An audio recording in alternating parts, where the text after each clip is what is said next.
Now we're going to talk about the bulletin board capabilities of HighPoint. And let me just down arrow a little bit here so we can get at that to take a good, better view. Now you'll notice that there's two different messages that are on the bulletin board. A short one here and a news item. There's two different types of messages that can be done. You can have what's called a message of the day, and then current news of the company can be left up here for an extended period of time. So if I'm Beth Sales Pro, that's who I am logged in at the moment. If I go back up to the top, you'll see there's my login right there. But if I wanted to review or read a little more detail on one of these bulletins that were posted here, I can just click on that message, and it gives you more detail about that particular message of the day. It says, "Everyone, please congratulate Betsy Smith for 50 years of service with our company." Okay, so that could be a message of the day. And if I go back to the desktop, you'll take a look at that other news item that we have going on down here. It says Conference Room A is getting remodeled. So if I click on that, a little more detail, you can see it says, "Team, we're remodeling Conference Room A with a new theme," yada, yada, yada, all the details, etc. You could post a very long message here.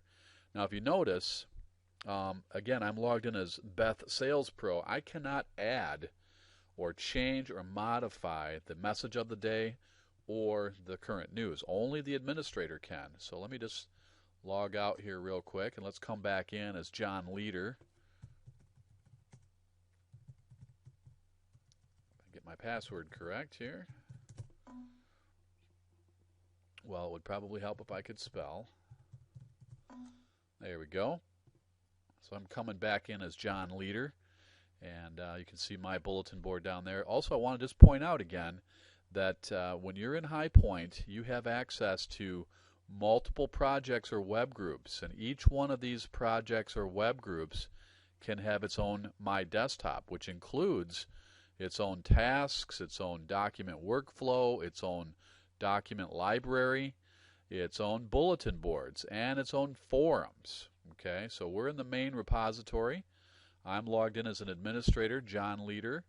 If I click on the bulletin board, you'll see that I have a little more capabilities than Beth Sales Pro did. I can actually create a new news item, and I can actually create a message of the day. So if I create a news item, click that button there, and here's where I can actually begin. I want to publish this news item. I can create it and publish it later, so it's not published to the public. I can work on it. I can say, yeah, I'm going to publish this one, the start date, and I'm going to pick this for the end date, and we'll let this run till the end of the month. And the title of it, we'll say Company Picnic. And John Leader is the author. And if I wanted to, I can upload attachments like a map or a Word document that people can download from the news item. Do I want to send notifications? Yeah, we'll send notifications out. So I can start to begin my news item. We'll say, "Everyone, the company picnic is scheduled for 08/29. Please bring your family and let's have some fun." Okay, and now I can just go down to the bottom and hit save. And now that will be published on the desktop. If I go down a little further, you'll see there's two news items. Okay, and remember I was saying that you didn't have to publish them right away. So if I had any unpublished messages as the administrator or news items, I can work on them in my spare time, get ready to publish them, and then send them off to the team. So that concludes a brief description of the bulletin board. Again, for more information on this, you can look up in our user's manual online.